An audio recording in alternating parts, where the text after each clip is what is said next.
Adelaide Plains visiting Chris Mussolino to cook with some fresh produce from his family-owned vegetable farm.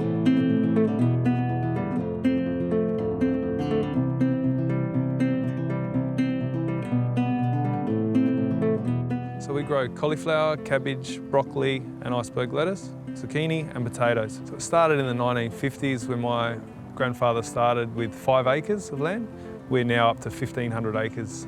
So I'm third generation. Between myself, my 2 brothers and my 3 cousins, my dad and my uncle all work on the farm. We would do 300 acres of collies, 250 of broccoli, 200 acres of lettuce, and we do 200 acres of cabbage. It keeps us on our toes, that's for sure.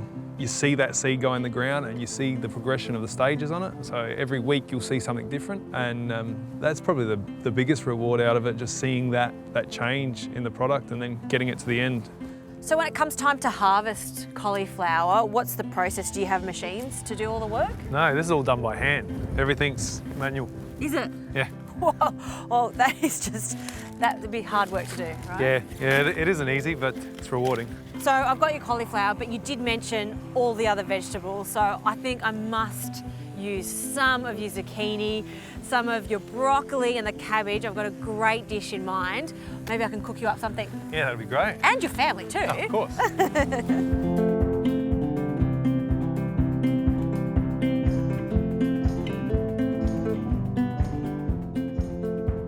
I've picked the most gorgeous vegetables at T. Mussolino & Co. This farm is exceptional. It is a self-sufficient farm. They grow all their vegetables, from the cauliflowers, the zucchini and the broccoli, not to mention this huge cabbage. They also produce their own wine, beef and lamb. So just to showcase all these gorgeous vegetables, I thought I'd do a dhal, a really mild dhal. And to start with, I've just been boiling some water. You need 1 litre of water for this. Dhal is usually done with lentils, but I love to use some split peas. These are yellow split peas. It not only gives us a really soupy, thick consistency, but it also cooks much faster. So these can go straight into the water. That's about ½ a cup of dried yellow split peas, and I'm going to season it with a generous pinch of salt. Okay, it's a little windy here, so I am going to pop the lid on just so it comes back up to the boil. It's going to take about 15 minutes to cook. But while that gets going, I want to chop 1 onion, just really roughly, and this is also going to flavour our dhal. So with my dhal, I like to add my spices at the end, fry them individually, just so we get a fresher flavour as opposed to adding them at the beginning. So 1 onion, roughly chopped. And with this, I'm going to add a small piece of ginger. When it comes to peeling ginger, I always do it with a spoon. It's just so much easier. And we're just getting a fine film of the skin off as opposed to lots of it and wasting it. I'm just going to finely slice it. Gather them up into small piles and then just chop. I love ginger, so I'm being quite generous with it, and I know it's going to go with these vegetables. Okay, that can go into the pot with our yellow split peas. And 1 little stir. And we'll just let that cook until it starts to become soupy. So while that's cooking, I'm going to get onto preparing my vegetables. The brassicas, cauliflower and this broccoli, so fresh. I'm going to use some of the stalk here. There's so much flavour. Cabbage I'm going to shred, and I'm going to grate the zucchini.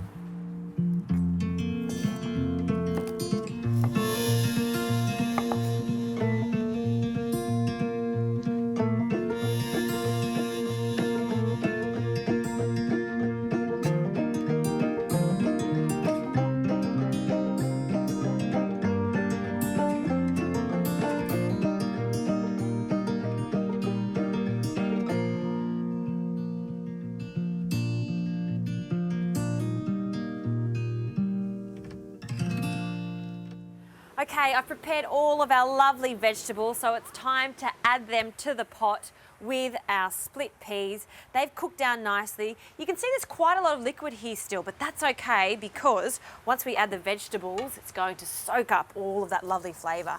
So in with the vegetables, and I'm going to cook this for a further 10 minutes.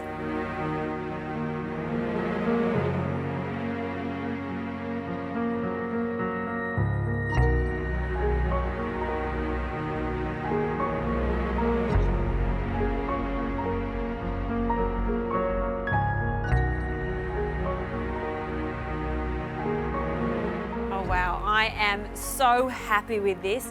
Look how thick and rich it is. This is exactly what I feel like on a cold winter's day. Full of nutrients, lots of different vegetables, and you can see those yellow split peas have completely dissolved into this. I love it. Now to make it extra rich, I love the addition of some coconut milk. So about half of this can, we'll just pour that in there and just let that bubble away just for a few minutes to thicken up. It's also going to give it a really lovely creamy texture. All right, I'll take that off the heat now. And now I'll place a pan on the heat. I'll add some coconut oil, just a tablespoon or so. And once that starts to dissolve, I'm going to add our spices. So a spoonful of cumin seeds, whole cumin seeds. And once the cumin seeds start to sizzle and pop, just as they're doing here, I'll add some of the turmeric. Now this is just ground turmeric, and this is going to give our dal a lovely colour. So give that a swirl. Oh, that smells so good. You know, when it comes to cooking, you've got to use your nose. You know this is ready when you can really smell the aroma of the cumin and the turmeric. All right, I don't want to burn this, so I'll take it off the heat. It really takes moments.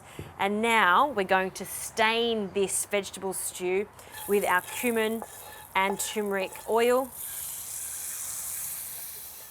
and scrape all the cumin seeds out. And now this is my favourite part of the stew, giving it a mix and just seeing that turmeric bleed into the stew and just colour it and flavour it even more. Yum, I love this type of cooking. This is the ultimate comfort food. Okay, last little touches, some freshly cracked pepper. And we can serve up. So a generous spoonful of this into a bowl. See how it's slightly soupy? That's how I like it. It's almost halfway between a stew and a soup. Just delicious. And then this is just totally optional. Some yogurt, just dot it around and just get your spoon in there and just swirl it around. And some fresh parsley for some pop of colour. Yum. That is comfort food right there. I love a meat-free dinner that's still quite thick and rich, particularly on a cold winter's day, just as it is here in South Australia. All right, I want to have a taste of this, and I want Chris and his family to taste it. I hope they love it. I hope I've done their vegetables justice.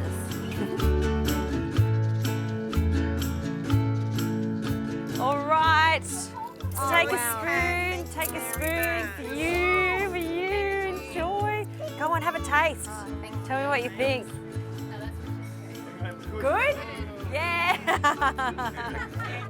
Chris, you've got to have a taste. Have a taste.